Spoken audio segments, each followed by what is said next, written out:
விஜய், கிருஷ்ணாவையும் அவங்களோட குடும்பத்தையும் இதுக்கு மேலே நீங்கள் இந்த வீட்டில் இருக்கிறது சரிப்பட்டு வராது.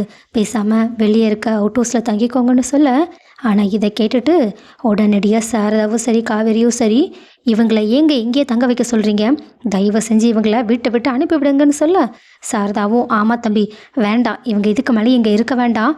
அதே நேரத்தில் சொத்தில் ஒரு பங்கு கூட இவங்களுக்கு நான் தர்றதாவே இல்லை. என்ன தைரியம் தான் இவன் என் பொண்ணுக்கிட்டே எப்படி நடந்துப்பான்னு மறுபடியுமே சண்டைக்கு போக, அதே நேரத்தில் விஜயோட சித்தப்பாவும் ஆமாம் விஜய், இந்த மாதிரி அசிங்கமான குடும்பம்லாம் இங்கே இருக்க தகுதியே இல்லாதவங்க. இங்கே இருந்து எல்லாரையும் கஷ்டப்படுத்துறதுக்கு பதிலாக இவங்க எல்லாரையும் வீட்டை விட்டு முதல்ல அனுப்பி வைன்னு சொல்ல, ஆனால் விஜயும் போது நிறுத்துங்க சித்தப்பா, முதல்ல காலையில் இவன் தப்பு பண்ண மாதிரிலாம் எனக்கு தெரியல. ஏன்னா பார்க்கும்போது ஒரு வியர்டாக இருந்துச்சு. அதனால தான் அவன்கிட்ட லைட்டாக வார்ன் பண்ணிட்டு போனேன். அத்தை, உங்களுக்குமா புரியல? உண்மையாகவே நீங்கள் சொல்கிற மாதிரி நடந்துருதா இந்நேரம் நான் இவ்வளோ பொறுமையாக நின்று பேசிகிட்டு இருந்திருப்பேனா? அடித்து இவனை வெளியே துரத்திருக்க மாட்டேன். அதான் நான் சொல்கிறேன்ல, நீங்கள் பயப்படுற மாதிரி ஒன்றுமே நடக்கலை. இவர் தான் தேவையில்லாமல் பிரச்சனையை பெருசு பண்ணிக்கிட்டு இருக்காங்க. சித்தப்பா, நீங்கள் எதுக்காக இப்படியெல்லாம் பேசிக்கிட்டு இருக்கீங்கன்னு எனக்கு நல்லாவே தெரியும். அதே நேரத்தில் உங்களுக்கு நர்மதா மேலே 1% கூட அக்கறை இல்லைன்ற விஷயமும் தெரியும். அதே மாதிரி காலையிலையும் நான் லைட்டாக வார்ன் பண்ணிட்டு போனேன், இந்த விஷயத்த பெருசாக்காதீங்கன்னு உங்ககிட்ட சொல்லிட்டு தான் போனேன். ஆனால் நீங்கள் நாங்கள் வர்றதுக்குள்ளே இப்படி ஒரு பெரிய பிரச்சனையை பண்ணி வச்சுருக்கீங்க. இதுக்கு மேலேயும் நீங்கள் இங்கே இருக்க தேவையில்ல. அதான் ஆஃபீஸில் நிறைய வேலை இருக்குல்ல, போங்க போய் ஆஃபீஸ் வேலையை பாருங்கன்னு அவங்கள அங்கேருந்து அனுப்பி வைக்க, அன்பு செம்ம கடுப்போடு அங்கேருந்து கிளம்பி போகிறாங்க. சாரதாவும் விஜய் சொல்கிறது எல்லாத்தையுமே பார்த்துட்டு, ஒரு வேளை நம்ம தான் அவசரப்பட்டுட்டோமா என்னன்னு சொல்லிட்டு யோசிச்சுக்கிட்டு இருக்க முத்துமலரும் ரொம்பவே சோகத்தோடு அவங்களோட பசங்களை கூட்டிட்டு அவுட் ஹவுஸ்க்கு கிளம்பி போயிடுறாங்க.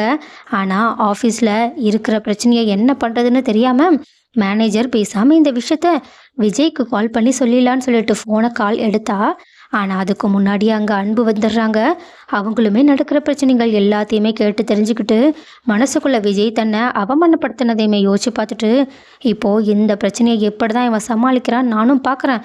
இவன் எப்போ பார்த்தாலும் அவன் பொண்டாட்டி குடும்பம்னு இருக்கான்ல, அவனுக்கு ஒரு சரியான படத்தை நான் தான் கற்றுக் கொடுக்கணும்னு சொல்லிட்டு உடனடியாக மேனேஜர்கிட்டையும் அங்கே இருக்கிறவங்கக்கிட்டையும் இந்த பிரச்சனை ஏரியும் நீங்கள் ஒன்றும் விஜய்கிட்ட சொல்ல தேவையில்ல, எதுவாக இருந்தாலும் என்கிட்ட சொல்லுங்கள், நான் விஜய்கிட்ட நேரம் பார்த்து சொல்லிக்கிறேன்னு சொல்லிட்டு அவங்க அப்படியே இந்த விஷயத்தை விஜய்கிட்ட சொல்கிறத மறைக்கணும்னு முயற்சி பண்ணிக்கிட்டு இருக்காங்க. ஆனால் அதுக்குள்ளேயே பிரச்சனை ரொம்பவே பெருசாக்கிட்டு இருக்கு. ஏன்னா அடுத்த நாளே எல்லா ஒர்க்கர்ஸுமே ஒர்க் பண்ண மாட்டோன்னு சொல்லிட்டு பிரச்சனை பண்ணிக்கிட்டு இருக்காங்க. பட் இதை கடைசியாக தெரிஞ்சுக்கிட்ட விஜயும் உடனடியாக அங்கே போயிட்டு சமாதானப்படுத்த ட்ரை பண்ணிக்கிட்டு இருக்காங்க. காவேரிக்குமே இது ரொம்ப பெரிய பிரச்சனைன்றது நல்லாவே புரிய வருது. அதனால் அவங்களுமே என்ன பண்ணுறதுனே தெரியாமல் நின்றுக்கிட்டு இருக்காங்க. ஆனால் முன்னாடி நாள் நைட்டு தான் இருக்கிற பிரச்சனையை எல்லாத்தையுமே ஒதுக்கி வச்சுட்டு அவங்க 2 பேரும் கொஞ்சம் நிம்மதியாக அவங்களோட டைமை ஸ்பெண்ட் பண்ணிக்கிட்டு இருந்தாங்க. பட் இப்போது அது எல்லாமே முழுசாக ஸ்பாயில் ஆகுற மாதிரி ஆயிடுச்சு. பட் இதுக்கு பின்னாடி அன்போட சதி தான் இருக்குன்னு கண்டிப்பாக விஜய்க்கு கூடிய சீக்கிரம் தெரிய வந்துடும்.